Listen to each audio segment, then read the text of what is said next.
Assalamualaikum warahmatullahi wabarakatuh. Yang saya hormati Ibu Dr. Selvi Nidia Neiman, Eskom MSI.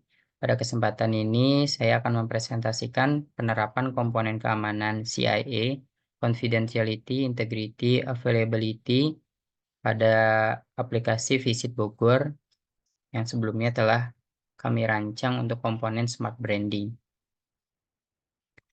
Adapun konten yang akan saya sampaikan, yang pertama ada background idea, bisnis proses, mind map dan penerapan CIA, lalu rencana tindak lanjut. Ya, sebelumnya kelompok saya itu mendapatkan komponen mengenai smart branding, yang dimana dalam smart branding ini bagaimana caranya membangun dan memasarkan ekosistem pariwisata, membangun platform dan memasarkan ekosistem bisnis daerah, membangun dan memasarkan wajah kota. Nah, dari hasil analisa yang telah kami lakukan, kami membuat inovasi yang kami beri judul Visit Bogor. Nah, apa itu Visit Bogor? Visit Bogor ini aplikasi yang sangat kompleks, yang di dalamnya terdapat fitur ada metaverse wisata Kota Bogor, di mana nanti pengguna bisa mengunjungi secara virtual tempat-tempat wisata, tempat-tempat kuliner yang ada di Kota Bogor. Ini untuk menarik minat pengguna khusus yang ada di luar Kota Bogor untuk nanti bisa datang ke Kota Bogor. Lalu ada informasi event yang ada di Kota Bogor, ada informasi kuliner, pemesanan tiket. Nah, ini pun kami mencoba untuk melakukan sentralisasi untuk pemesanan tiket yang saat ini semuanya masing-masing ya. Kalau kita ke Kebun Raya, ya pesan tiket di Kebun Raya. Nah, nantinya dalam satu aplikasi ini semua tempat wisata yang ada di Kota Bogor itu terintegrasi untuk pemesanan tiketnya melalui satu platform. Lalu ada akomodasi, yaitu tempat penginapan, jika pengunjung membutuhkan akomodasi. Lalu ada informasi waktu kapan biasanya lokasi tempat wisata itu ramai atau sepi. Nah, ini kita dapatkan datanya dari forecast pemesanan tiket, karena kita akan mengetahui kapan sih biasanya tempat-tempat wisata tertentu itu ramai atau sepi. Nah, biasanya kan orang ada yang pengen tahu lokasi yang sepi di mana gitu. Lalu ada rute dari satu titik ke titik lain setiap tempat wisata atau tempat kuliner yang ada di Kota Bogor untuk memudahkan. Lalu ada paket wisata jika ada wisatawan yang berkelompok ya atau study tour, ini bisa melakukan pemesanan paket wisata pada aplikasi Visit Bogor. Nah, ini pastinya harganya lebih lebih murah nantinya karena sudah diakomodasi oleh Visit Bogor. Nah, selanjutnya ada reward. Nah, yang akan saya bahas untuk analisis CIA yaitu fitur reward. Nah, baik, langsung masuk saja kita ke bisnis proses reward. Jadi untuk bisnis prosesnya sendiri, di sini ada pengguna. Pengguna itu nanti berkunjung ke Kota Bogor, ya. Nah, nanti dia akan membuka aplikasi Visit Bogor. Selanjutnya dia akan melakukan foto ya atau selfie foto, take picture di lokasi di mana dia berkunjung, misalnya di kebun raya gitu. Nah, nantinya sistem secara otomatis akan mengget location dia di mana, lalu waktu dia foto kapan, ini nanti untuk validasi keabsahan foto yang diambil. Nah, nanti dari hasil pengumpulan foto tersebut, ya nanti akan diakumulasi, ya dijadikan reward atau poin. Nah, selanjutnya reward atau poin tersebut dikumpulkan dan bisa ditukarkan di outlet atau merchant-merchant yang ada di Kota Bogor. Nah, ini nanti bisa ditukarkan lagi dengan tiket wisata atau berapa persennya dari harga makanan. Nah, ini supaya ekosistem ekonominya berputar di Kota Bogor gitu. Atau si pengunjung bisa mau lagi kembali ke Kota Bogor. Nah, dari proses bisnis ini saya coba menganalisa, ya saya coba membuat mind mapping untuk analisa komponen keamanan. Nah, berikut adalah mind mapping yang saya sudah buat. Jadi untuk komponen analisis keamanannya sendiri, oke.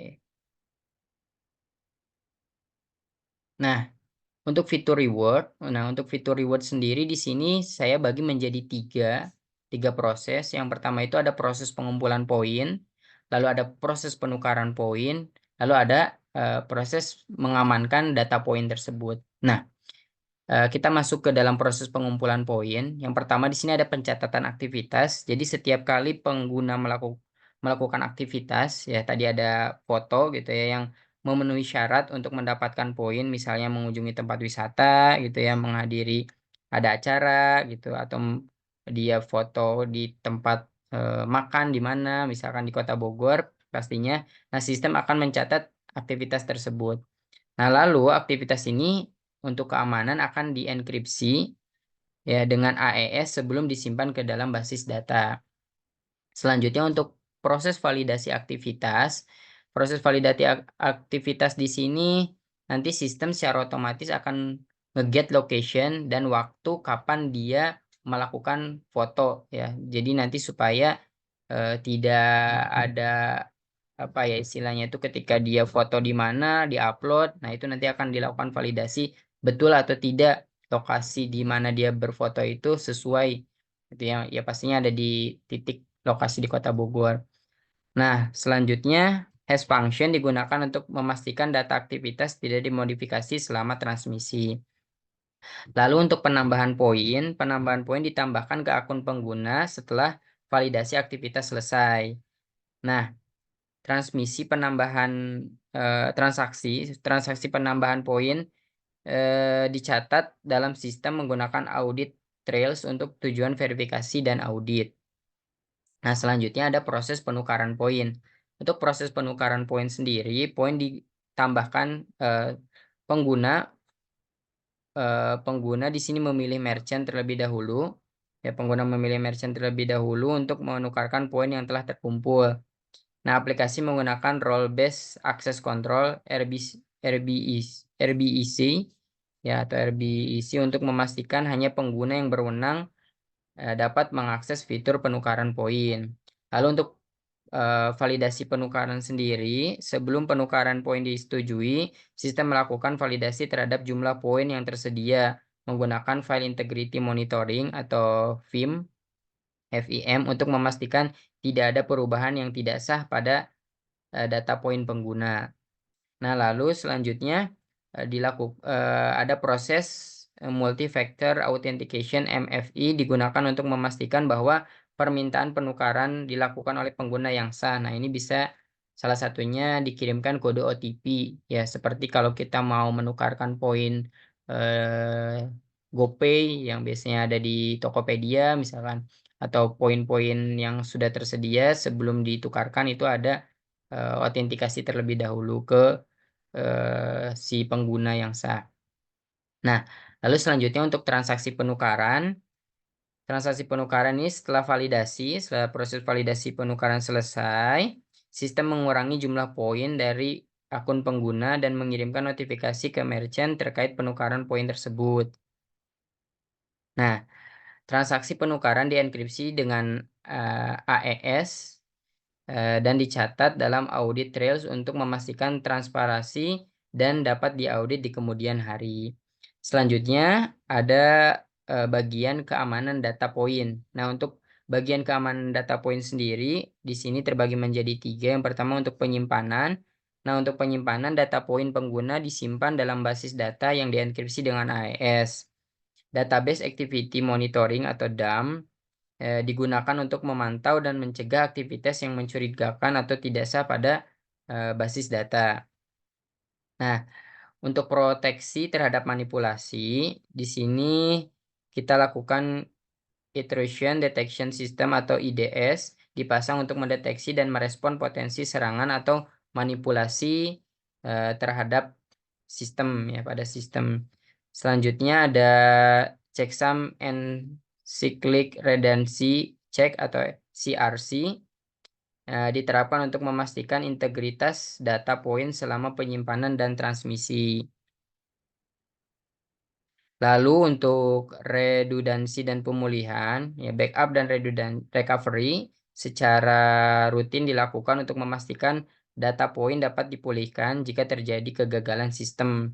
Nah, selanjutnya ada high availability arsitektur diterapkan untuk memastikan bahwa sistem reward selalu tersedia untuk pengguna dan merchant. Nah, adapun analisa lebih lanjut dari proses keamanan komponen keamanan tersebut. Ya tadi untuk pemeliharaan dan monitoring ini termasuk integrity. Di sini tadi ada IDS dan database activity monitoring atau DAM digunakan untuk memantau aktivitas mencurigakan. Lalu ada application security. Di sini kita bisa menambahkan program antivirus, VPN atau firewall untuk melindungi dari akses yang tidak sah. Lalu untuk ketersediaan sistem ya availability, kita bisa melakukan load balancing untuk mendistribusikan lalu lintas jaringan untuk menghindari overload. Ya, jadi ketika penggunanya banyak supaya tidak terjadi down. Lalu ada backup dan recovery serta disaster recovery plan. Ini memastikan data dan aplikasi dapat dipulihkan setelah kegagalan. Jadi kalau misalkan memang servernya itu down, nah kita di sini bisa melakukan mirroring ya. Jadi ada dua server. Jadi ketika server yang utama down, nanti secara otomatis akan dialihkan ke server backup. Nah, ini akan secara real time datanya akan pasti sama gitu. Jadi dalam waktu beberapa detik atau beberapa menit itu nanti user bisa langsung mengakses kembali sambil memulihkan server yang utama. Lalu ada monitoring dan alerting system digunakan untuk memantau kinerja dan memberikan peringatan dini.